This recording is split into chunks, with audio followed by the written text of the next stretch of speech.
Bom dia, eu me chamo Mauro Lopes, este é o programa Paz e Bem, programa Paz e Bem de número 76, hoje é segunda-feira, 28 de janeiro.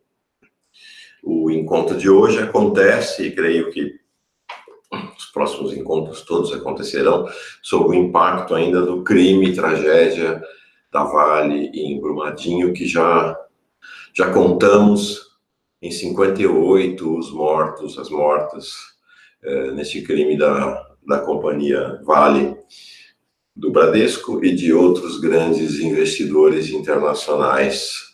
Segundo grande crime que a privatização da Vale comete contra o Brasil. Depois de Mariana, claro, com seus 19 mortos, sem falar na mortandade de animais, plantas, rios, o mar.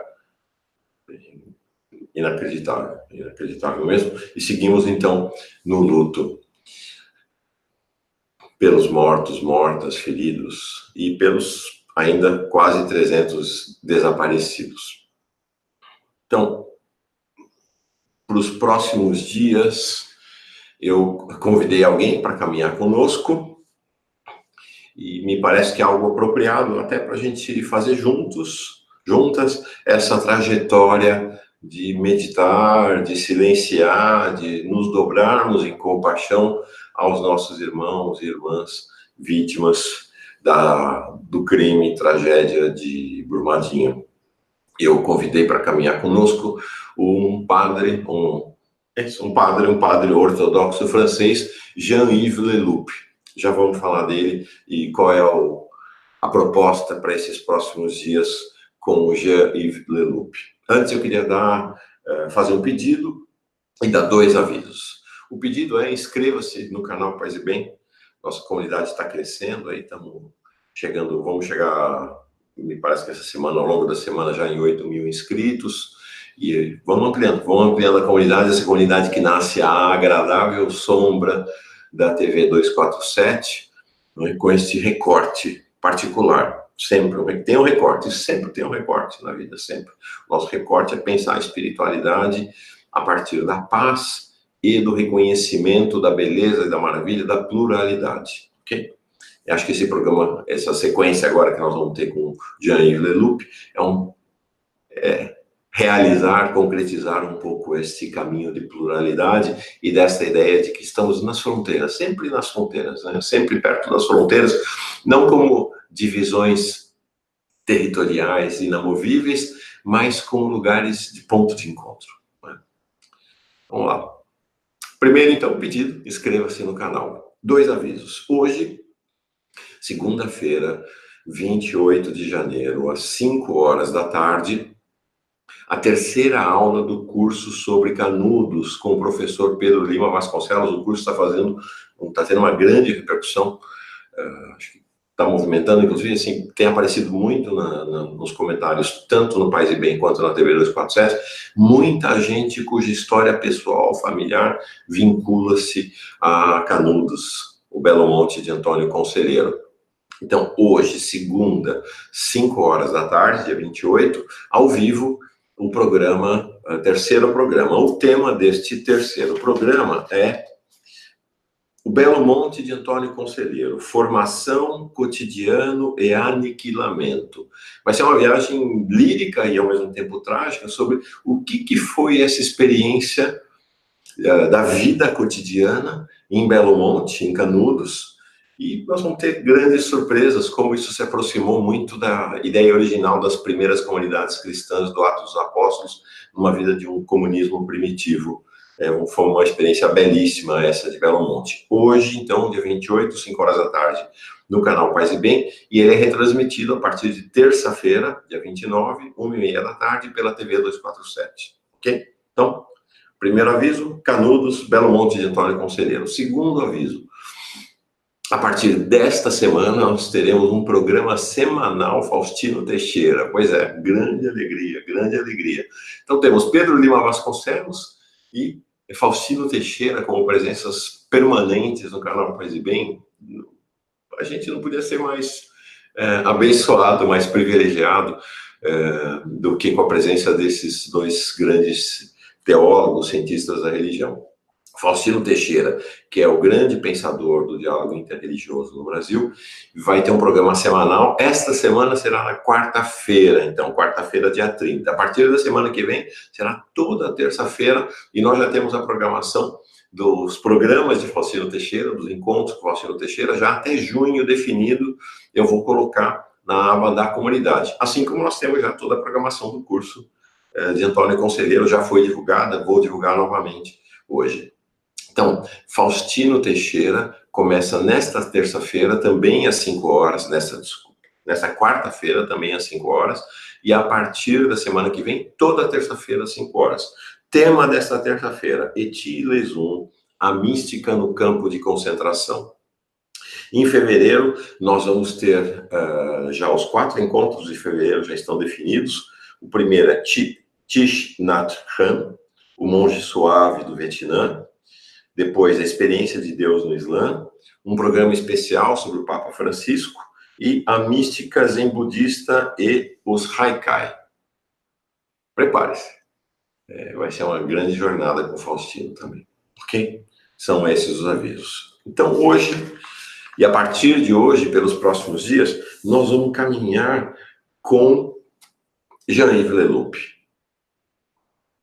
Nós vamos usar este livro como referência. Este livro será o nosso guia nos próximos dias. A Montanha no Oceano. Como sempre, vou colocar a referência do livro, na descrição do vídeo, tá? Na descrição do programa de hoje. A Montanha no Oceano, meditação e compaixão no budismo e cristianismo. Fronteira. Então, nós vamos caminhar esses dias todos neste diálogo muito profícuo, que começa lá nos final dos anos 50, início dos anos 60, do século passado, do século 20, entre o cristianismo e o budismo, muito ao redor da prática da meditação e da prática da compaixão. O Jean-Yves Leloup é um padre francês ortodoxo. Ortodoxos são aqueles vinculados à Igreja Ortodoxa. A Igreja Ortodoxa, ela é a resultante do grande cisma de 1054. Então, desde 1054, o cristianismo está dividido em 2 grandes organizações no mundo. A organização da Igreja Católica Romana, mais adiante, bem depois, com Lutero, vai surgir a Reforma, então vai surgir uma outra grande ramificação, mas a partir dos anos 1000, a partir de 1054, a Igreja está dividida entre a Igreja Católica Apostólica Romana e a Igreja Ortodoxa, assentada, sobretudo, a partir de Constantinopla. São 250 milhões de fiéis, sobretudo na Europa Oriental, mas tem expressões da Igreja Ortodoxa no mundo inteiro, aqui no Brasil, inclusive. São 14 jurisdições eclesiásticas e tem um patriarca, que é o patriarca de Constantinopla, mas ele não é como um papa, né? Ele não tem poder sobre cada uma dessas igrejas, é completamente autônoma, mas ele é, vamos dizer, o grande líder espiritual dos ortodoxos no mundo. Tem muita confusão entre eles, como tem muita confusão entre os católicos romanos, entre os protestantes, os pentecostais, neopentecostais, é sempre assim, não é? Mas então tem Bartolomeu I, o atual patriarca de Constantinopla, é tido como o líder espiritual, ele é reverenciado como líder espiritual dos ortodoxos do mundo. Ele e Francisco têm feito um belo caminho de diálogo nos últimos anos, retomada de diálogo, para vocês terem uma ideia da radicalidade da briga entre a Igreja Católica Apostólica Romana e a Igreja Ortodoxa. Até agora, recentemente, até que Francisco revogasse, existia uma ata de excomunhão comum, né? Os ortodoxos excomungando os católicos romanos Roma excomungando os ortodoxos, nesse nível, né? Em pleno século XXI. Mas agora acabou e há um caminho de diálogo e paz entre ortodoxos, católicos romanos, e como também há um caminho de paz e diálogo com cristãos e cristãs filhos e filhas da reforma de Lutero também. Então, a imagem, inclusive, que está na capa desse programa de hoje é de um mosteiro ortodoxo lá em Meteora, na Grécia. O padre Jean-Yves Leloup, ele está vinculado exatamente à tradição grega dentro da Igreja Ortodoxa. Ele formou-se no Monte Athos. O Monte Athos, na Grécia, é formado por um complexo de mosteiros. Meteora é também um complexo de mosteiros ortodoxos ali na Grécia. Leloup está hoje com 68 anos, escreveu mais de 50 livros, e ele é o presidente da Universidade Holística Internacional de Paris, vem sempre ao Brasil para fazer palestras. Leloup criou um neologismo normose. Normose são o que ele chama de práticas convencionais que nos adoecem. Normóticas, então, são as pessoas normais patológicas. Um exemplo do que é de prática de normose, né? Ou de pessoas normóticas. Aquelas que vivem em torno do consumismo, né? Que acham que a vida é consumir. Então, vamos começar então. A montanha no oceano. A montanha no oceano com Jean-Yves Leloup. Mais uma vez, está aqui, vou colocar a referência. Então, hoje é a introdução. Faremos nossa introdução a esta jornada.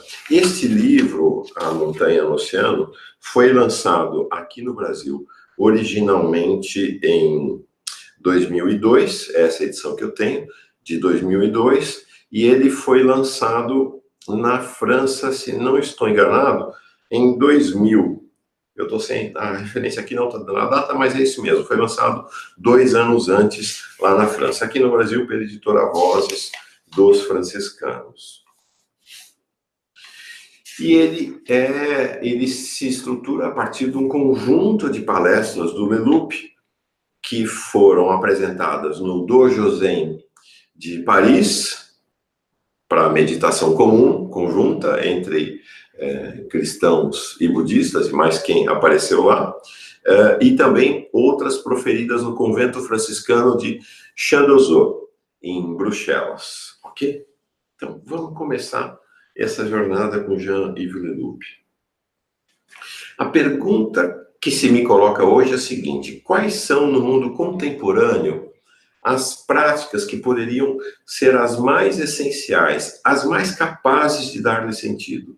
Respondo sem hesitar: o exercício conjunto da meditação e da compaixão, podendo a meditação sem a compaixão tornar-se uma forma de auto-hipnose, de fuga do mundo, ou de narcisismo sutil.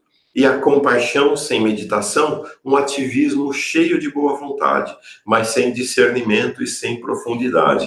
Então, ele vai trabalhar essas ideias, né? Budismo, cristianismo, meditação, compaixão, e a ideia de que sem compaixão e meditação caminharem juntas, não vamos longe.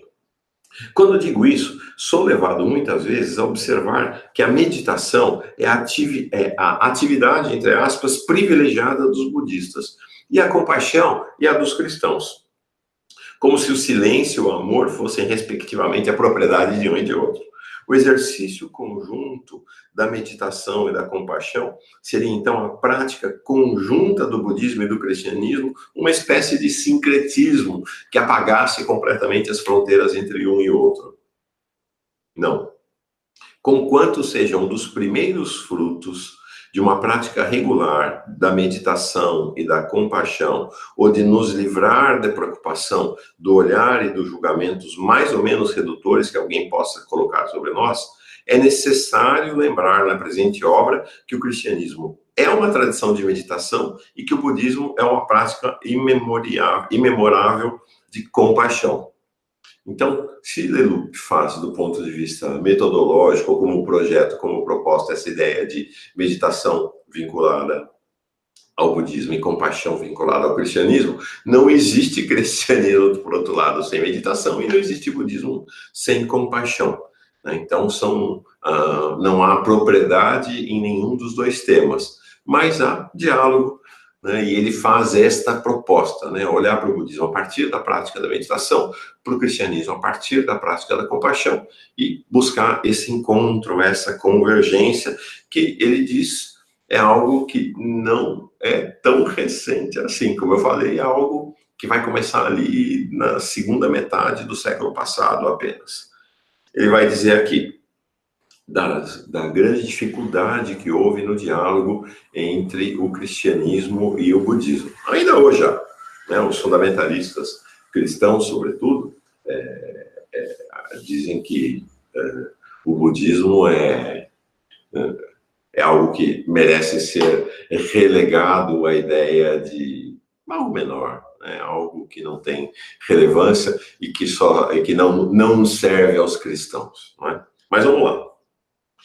Em 1753, nos conta o Leloup, J.B. Durhalde, na sua descrição da China, fala do budismo como uma religião monstruosa e uma seita abominável. Ele cita outro autor aqui também, do século XVIII. Eparrenin, em sua carta a M. de Marin, arremata. É uma peste, uma gangrena. Os filósofos chineses tinham razão em combatê-la, não somente como uma doutrina ridícula, mas também como um monstro dentro da moral e como uma inversão na sociedade civil.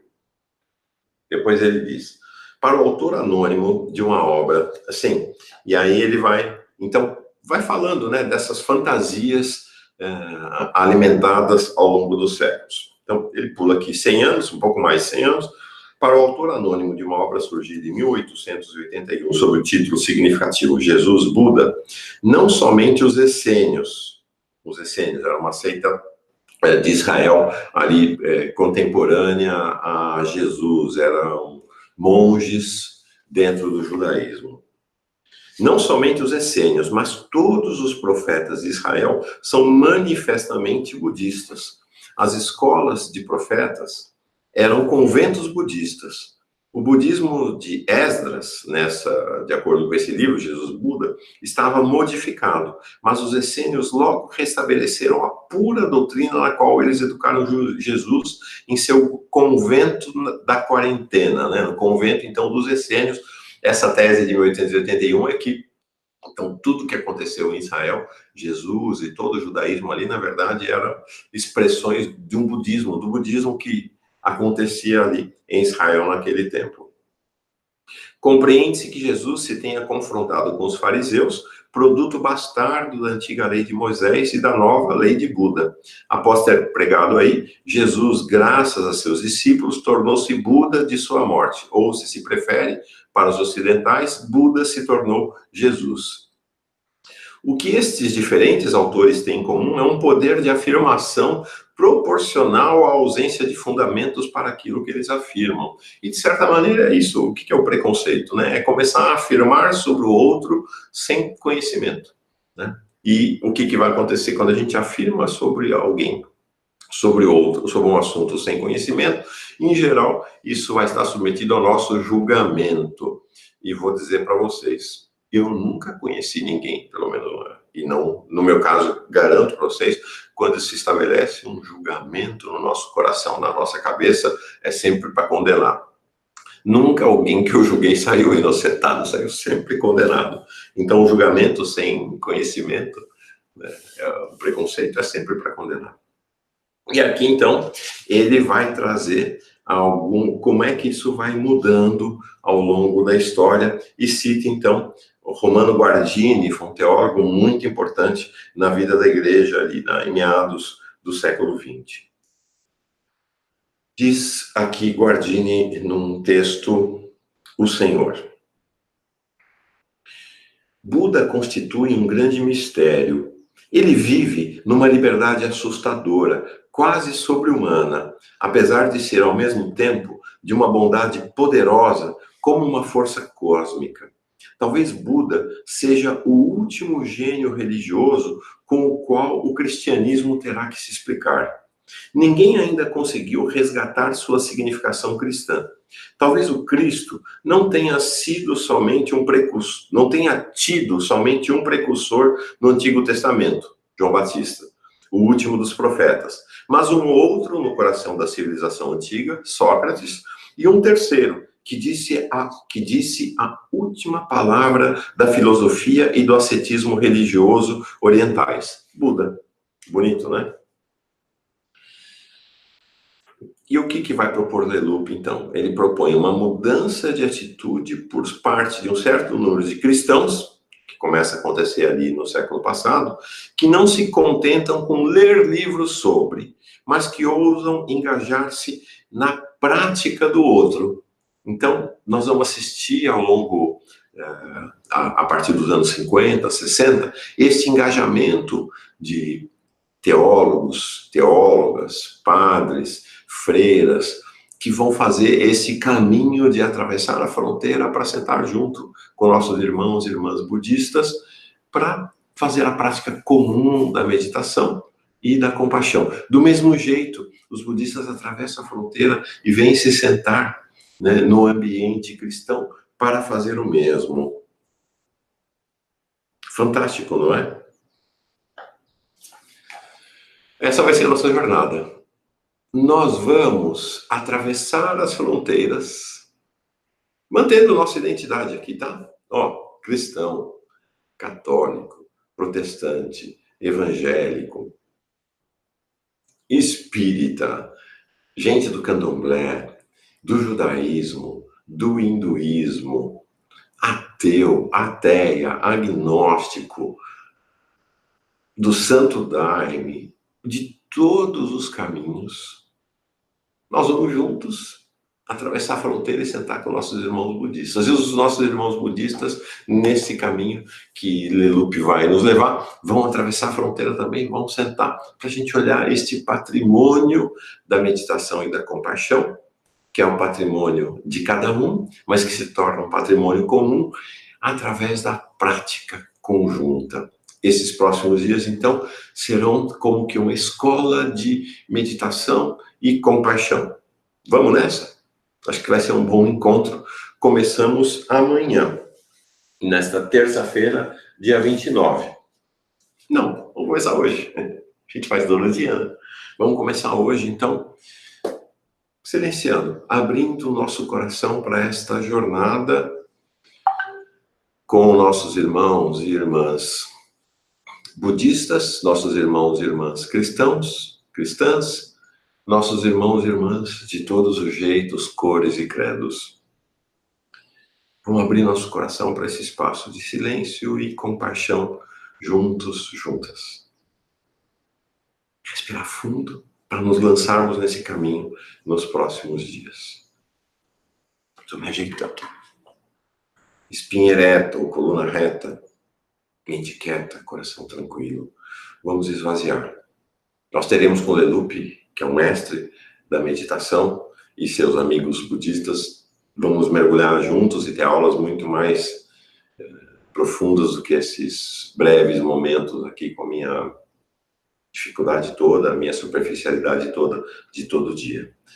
Mas nós fazemos nosso caminho, né? Mesmo com essas dificuldades todas, e tenho certeza que você, amigo, amiga, irmão, irmã, faz essa caminhada diariamente com grande profundidade.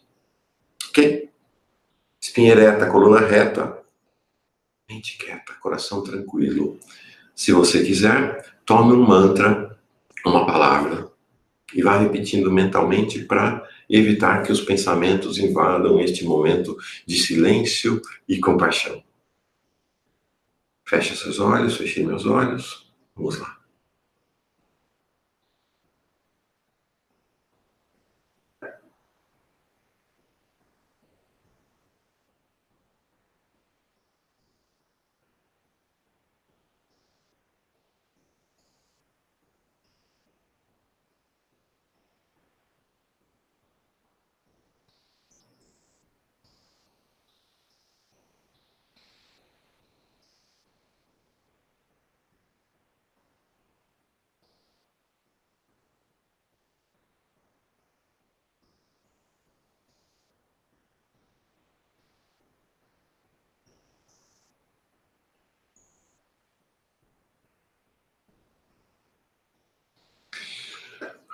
Abri meus olhos.